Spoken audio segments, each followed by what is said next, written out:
Yo! It's talk time! Hey everybody, DF Demon here, and I know it's not Wednesday when the talk times come out, but today will be a special talk time because I did just get back from China. That's why I was gone away for that little bit, and there haven't been any really video uploads or anything like that. So that's kind of why the schedule has been messed up, and we're going to get back on routine tomorrow, because tomorrow there is going to be a Gmod scary map going up, and hope you guys will enjoy that. But for today, I just want to talk a little about the trip, and if you guys have any questions, comments, or anything like that, just put them down below, as usual. But it was actually really neat and stuff. It was actually a great experience to go. I suggest if you guys can go on any school trips, go with your friends or whatever, because, I mean, it was a blast. Our schedule was 12 days, and the first day we got into Beijing, we started, though we were there for 5 days. Then we took an overnight train to Xi'an, and the overnight trains it was okay, because it was like one of those like lower quality ones, and the rooms were kind of small, and it was just really crowded and stuff, and like there's 4 bunks in them, and it was supposed to be me, my mom, my friend, and my friend's mom, all in this one room and stuff. But I basically just, like, I was hanging out with my other friends at the time, and I fell asleep in their room and stuff. But that was the overnight train, and then after the overnight train we went to Xi'an, and then we were in Xi'an for 2 days, and then from Xi'an we went to Shanghai. Shanghai was definitely the coolest, but for starters, in Beijing we got to see the Great Wall. That was actually really, really cool. We didn't like walk the entire thing, obviously, but what we did was there was like different tower sections. We went up to the top of this first like little length of it. I can't remember how many miles it was that we went, but it was quite a few, and me and my friend did that in an hour. We managed to get up and down. There's a long story behind it, but we actually went up 1.5, technically. There's a long story behind that, but after the Great Wall, what else did we do? The meals there. The meals were really sort of, I wouldn't call them bad, but they were funky. Like, I wasn't used to the Chinese-oriented food. Like, it's not like Western Chinese food at all. But it wasn't too bad. I did manage to lose 11 pounds. I wasn't fat before, but now I'm sort of like super, super skinny because of that. Just most of the people on the trip lost at least 10 pounds because we weren't really eating as much as we would because of the diet change, but the food was like pretty much the same almost every night, except they'd have some special nights. Like, one was like a fondue. We cooked our own meal, and then we did dumpling night. That was quite cool and stuff. But for the buffets in our hotels, we stayed in all 5-star hotels, which was pretty awesome. Like, the hotels were sweet. But the buffets in the morning for breakfast they had westernized food as well as the Chinese, so that was a benefit there. But in Xi'an, we got to see the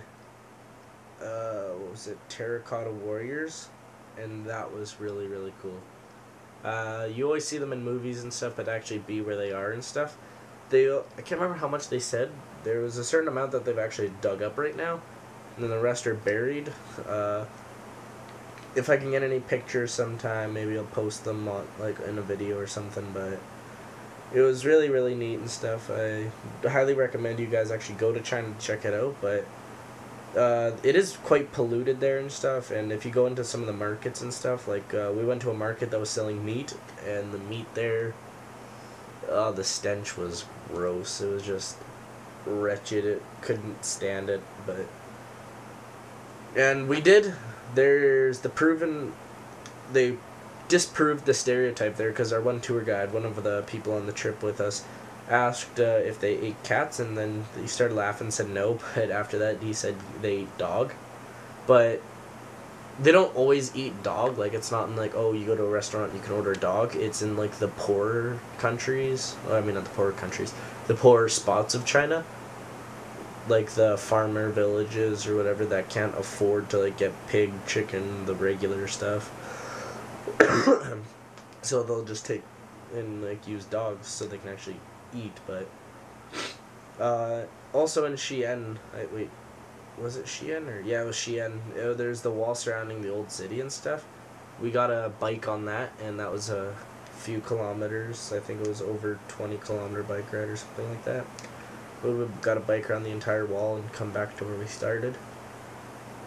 That was really fun. And then back in Beijing, we got to go to the Forbidden City. That was really, really cool. But while I was there, I was wearing shorts, and because it was warm compared to here in Canada, but so I got looked at funny by some of the Chinese people because they all wear jackets and stuff in like not minus, but like in 10 degrees Celsius or 15 degrees. They find that really cold and stuff. But like in Canada that's warm, but overall it was a fantastic trip. I recommend you guys go. The bathrooms though, the bathrooms were really weird because some of them weren't westernized, and what they were was like, it was like a hole in the ground filled with water that you have to squat over if you're taking a dump or just whatever, if you're chick peeing. It was just weird. I never used them. I just saw one and I figured no. So I managed to stick to all the more modernized toilets and stuff, but that was a weird experience seeing those toilets. But they have changed now. Before in China it used to be like they barely had any toilets and stuff. Now there's one like every 80 meters or something. There's loads of bathrooms. And then again, China is just crowded. And then to Shanghai. In Shanghai, we didn't really see anything super, super special. But there were some pretty neat things. Like we went to some markets. We learned some Chinese calligraphy.